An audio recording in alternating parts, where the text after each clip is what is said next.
My name is Samuel Clark, and I'm going to tell you something that I'd never planned to share with anyone. I'm doing this now because it's the only way. I can sleep at night hoping that saying it out loud will take some of its power away.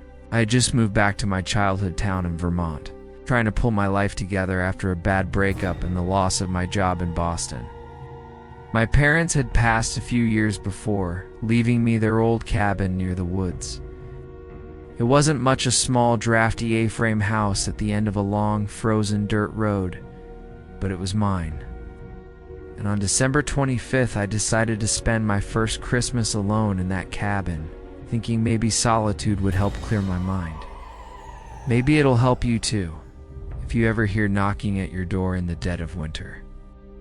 I pulled on my jeans and crept down the stairs, avoiding the creaky steps out of pure instinct.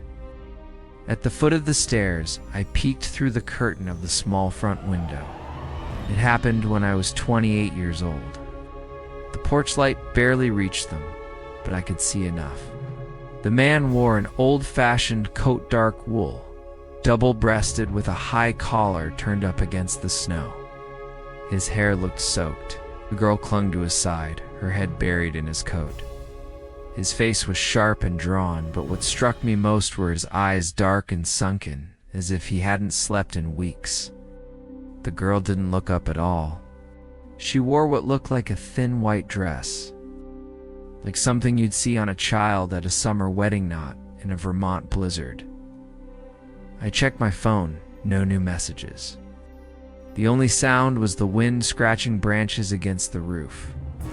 I threw another log into the stove and curled up under an old quilt in the bedroom upstairs.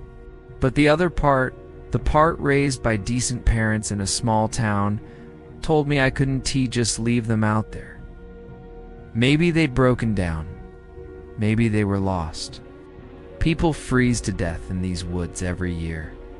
The day itself was peaceful enough. I cooked a small meal, ham, mashed potatoes, some cranberry sauce I got from the store. I tried to video call my sister, but the reception up there was so bad, we barely got a minute before it cut out. So I sat by the wood stove, reading an old copy of A Christmas Carol. I sat up so fast, I almost pulled a muscle in my neck. Our car slid off the road. We've been walking for hours. We come in and warm ourselves. Someone was outside, knocking at my door in the middle of a snowstorm.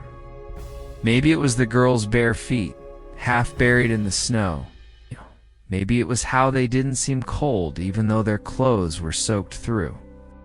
The house was dark, except for the dull orange glow from the stove downstairs. I checked the time on my phone to 13 a.m. Outside, a heavy snow had been falling since noon. By the time it got dark, the forest behind the cabin looked like something off a postcard, thick pines bending under the snow's weight, moonlight glinting off the drifts. It must have been close to midnight when I decided to go to bed. I don't know how long I'd been asleep when I heard it. A soft, deliberate knock at the front door. I told myself it must be a branch, maybe an animal. But then it came again, 3 slow knocks. This time I was sure. My heart was pounding so hard I could feel it in my teeth. There, standing on my porch, was a man and a little girl. I couldn't see their faces clearly, just pale skin and dark wet hair. I hesitated. Part of me knew something wasn't right. So I opened the door, just a crack. My voice came out hoarse, almost swallowed by the wind. "Are you okay? Do you need help?" The man lifted his head slowly. "Sorry to disturb you," he said. His voice was calm, polite, eerily so. I wanted to say yes, I really did. But something about him, about them, felt off. I hesitated too long. The man spoke again. "Please, just for a moment. We won't trouble you long." Against every instinct screaming at me to shut the door, I opened it wider. "Okay, come in." There's a fire. The man nodded. He led the girl inside by the hand. As they stepped over the threshold, a blast of cold air cut through me. I shut the door behind them and turned to find them standing awkwardly just inside the living room. "Sit by the stove," I said, pointing to the armchair by the fire. "I'll get you some blankets." The man gave a thin smile. The girl never looked up. Not warm either, just wrong. Like the surface of a stone pulled from a river in winter. They moved to the fire, but they didn't hold their hands out to the heat. They just stood there, dripping onto the rug. The girl was staring at the floor. Finally, I cleared my throat. Or maybe it was exhaustion, he said. "No one can help us tonight." I went to the hall closet and pulled out an old wool blanket. When I came back, they hadn't moved. The man was staring into the flames. "Here?" I said, draping the blanket over the girl's shoulders. Her skin felt not cold, exactly. I asked if they wanted tea or coffee. The man didn't answer. He just kept watching the fire, unmoving. She still wouldn't look at me, but I heard her whisper something.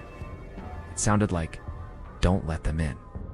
"Is there anyone I can call? A tow truck? The police?" Her eyes met mine for the first time. Big, dark, and glistening. She mouthed it again. "Don't let them in. It's Christmas night when the door is open." I turned on the kettle, trying to calm my breathing. That S, when I heard something that froze my blood more than the winter wind ever could. Footsteps on the porch, more than one set. His head turned sharply toward me. For a second, I thought I saw something in his eyes, like a flicker of hunger. He put his hand on the girl's head, like smoothing her hair, but it looked too firm, like he was trying to keep her still. "She's tired.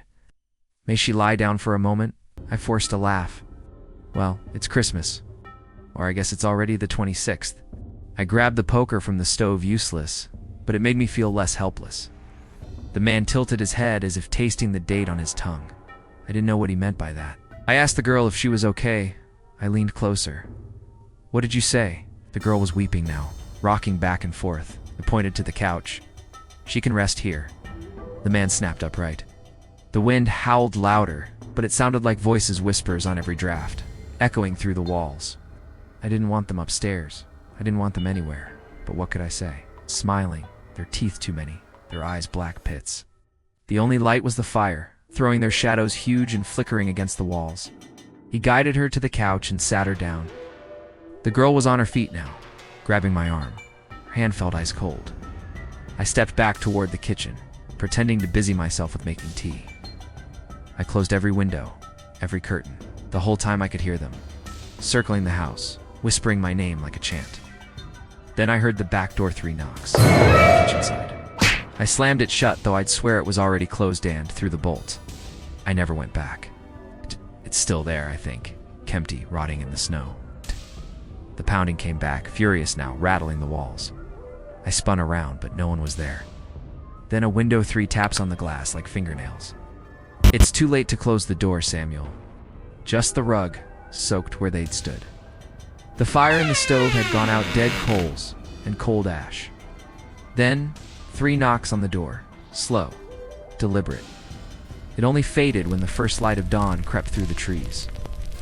I wanted to run, but where? Into the woods. I'd freeze before I made it to the next cabin, miles away. I looked at the man. He was staring at me now, smile gone. "There are more," I whispered. He nodded, almost regretful. "You can only come in when the door's opened." "And now it is." The girl sat up, tears in her eyes. She whispered, "I'm sorry. I'm so sorry." The knocking came again, louder this time. And then the voices, soft, polite, begging. "May we come in?" they called. "Please, just for a moment." I backed away from the door, heart hammering. "Who are you?" I demanded. The man didn't answer. He just turned back to the fire, as if he hadn't heard me. I moved closer to her. "Who are they? What do they want?"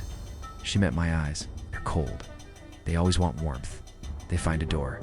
They knock. If you answer, they come in." The front door rattled on its hinges. The knocking turned to pounding. I don't know how long I stood there, frozen in fear. The man turned to me, that thin smile back on his face. The pounding stopped. Silence fell so heavy it made my ears ring. The girl screamed. The lights flickered and went out. I swear I saw them figures, pale and shifting, moving just beyond the windows. I turned to the man. Get out of my house. But he didn't move. Please, she whispered. Don't let them in. Close the door. I don't know how I found the strength, but I broke free and ran to the front door. I ran to the back, bolted that door too. When I came back to the living room, the man and the girl were gone. No wet footprints, no trace. I spent the rest of that night sitting with my back to the door, poker in hand, listening to the wind howl and the faint knocking that never stopped. I moved out of that cabin before New Year's Eve. Every Christmas since, I make sure I'm never alone. And I never, ever answer a knock at the door after midnight. Because some guests don't leave, they wait. And once the door is open, really open, it stays open forever. So if you hear a knock this Christmas night, don't answer, no matter how polite they sound.